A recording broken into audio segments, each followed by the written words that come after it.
Seja muito bem-vinda e muito bem-vindo ao ABNT de A a Z.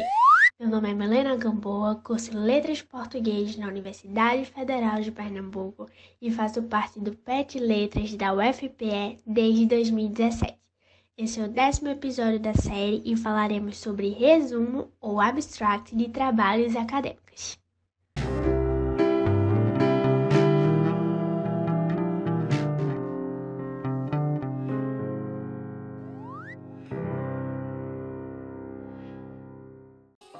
Então, antes de tudo, precisamos entender o que é um resumo abstract acadêmico.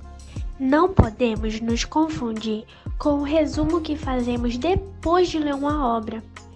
Esse é um resumo que antecede um trabalho, seja um artigo científico, um TCC, uma dissertação ou uma tese. Faz parte da própria estrutura desses trabalhos. Eles precisam apresentar, antes do texto integral, que seria introdução, fundamentação, etc., um resumo para que o leitor tenha noção sobre o que esse texto vai tratar. Assim, a função do resumo é apresentar de maneira concisa o texto que lhe segue, destacando os elementos de maior interesse e importância. Assim, o leitor terá um rápido acesso às principais ideias do autor e daquela obra. Daí você percebe a importância de escrever um bom resumo. É o primeiro contato que o leitor vai ter com o seu trabalho.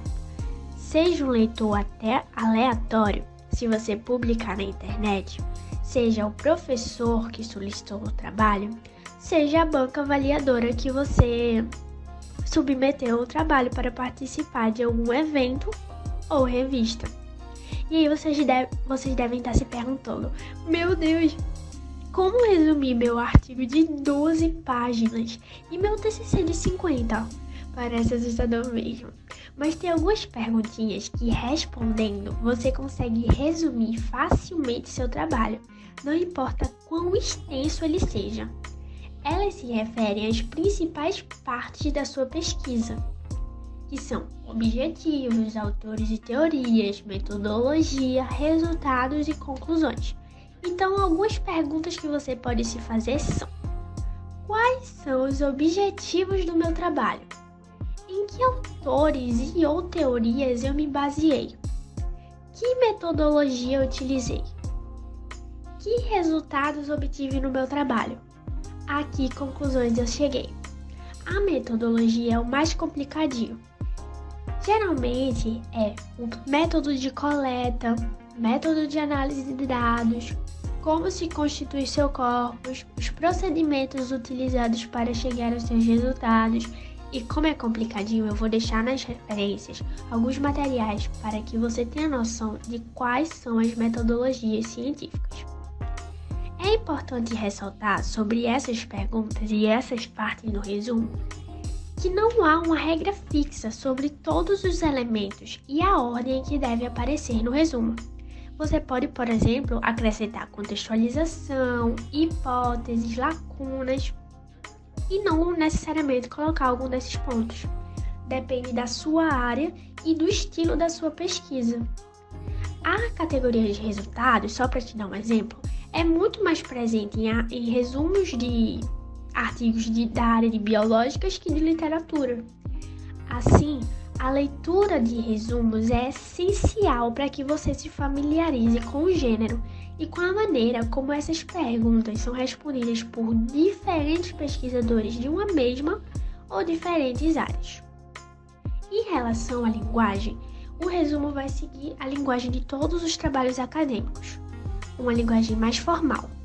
E como ele precisa ser mais rápido, uma linguagem econômica, com sentenças simples e diretas, evitando redundância, ou seja, sem exemplos, sem superlativos e sem excesso de detalhes. Além disso, sem abreviações, sem jargões e sem símbolos. De preferência, impessoalidade, como por exemplo, busca-se, objetiva-se, foi possível concluir, e também, de preferência, verbo no presente, como por exemplo, este artigo objetiva, mas quando você estiver lendo artigos e também resumos, você vai perceber que também é presente formas como adotamos, concluímos e também no passado. Foi possível concluir que, então não é uma regra tão fixa, mas é bom ter consciência de que precisa ser uma linguagem formal e quanto mais impessoal possível. Para ficar mais ilustrativos, vamos dar uma olhadinha nesse exemplo. O resumo, como vocês podem ver, é um parágrafo bem curtinho, que vem nas versões em língua portuguesa e em língua estrangeira. A língua estrangeira geralmente é inglês, francês e espanhol. E também é parte constituinte essa parte aqui de palavras-chave, tanto na versão em língua portuguesa como na versão em língua estrangeira. Veremos isso mais detalhadamente já já. Uma coisa muito importante a ser levada em conta é que nem sempre as regras estruturais são fixas. Geralmente, a banca, o professor, o congresso vai te definir regras mais claras sobre a estrutura que eles querem. Por isso, você deve estar atento a essas regras específicas. Em relação ao resumo em língua portuguesa, também em língua estrangeira, você tem que construir um parágrafo único e curto. E antes do texto, colocar a palavra resumo, toda em caixa alta ou só com a primeira letra em maiúsculo, sempre em negrito, e isso vale para a língua estrangeira também. Só que é claro que você vai usar a palavra resumo na língua que você escolheu, como por exemplo, abstract em inglês ou résumé em francês. Geralmente, a fonte é Times New Roman, tamanho 12, sem negrito e espaçamento simples. E de forma geral, recomenda-se de 150 a 500 palavras para teses, dissertações e monografias e de 100 a 250 palavras para artigos que serão publicados em periódicos. Em relação às palavras-chave, você já coloca assim que terminar o resumo, pulando ou não uma linha, a palavra-chave, em negrito e podendo ser toda em caixa alta só com a primeira letra em maiúsculo. Depois você coloca 2 pontos e escolhe as palavras-chave, que geralmente é de 3 a 5 palavras, que sintetizam as principais questões trabalhadas na sua pesquisa.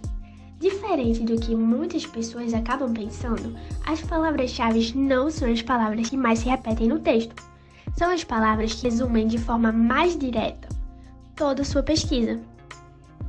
Assim, se seu trabalho analisa a representação da família em livros didáticos do ensino médio, algumas de suas palavras podem ser representações familiares, livros didáticos, ensino médio.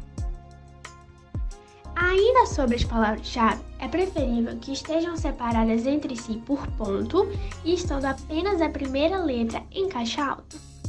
E por último, algumas dicas.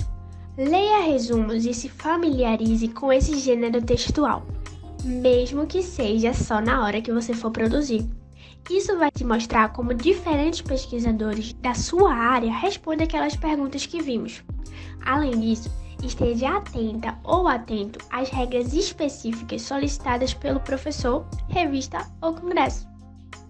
É isso, gente! Aqui estão as referências.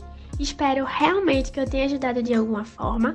Se você gostou desse conteúdo, deixe seu like, compartilhe com seus amigos e se inscreva no canal.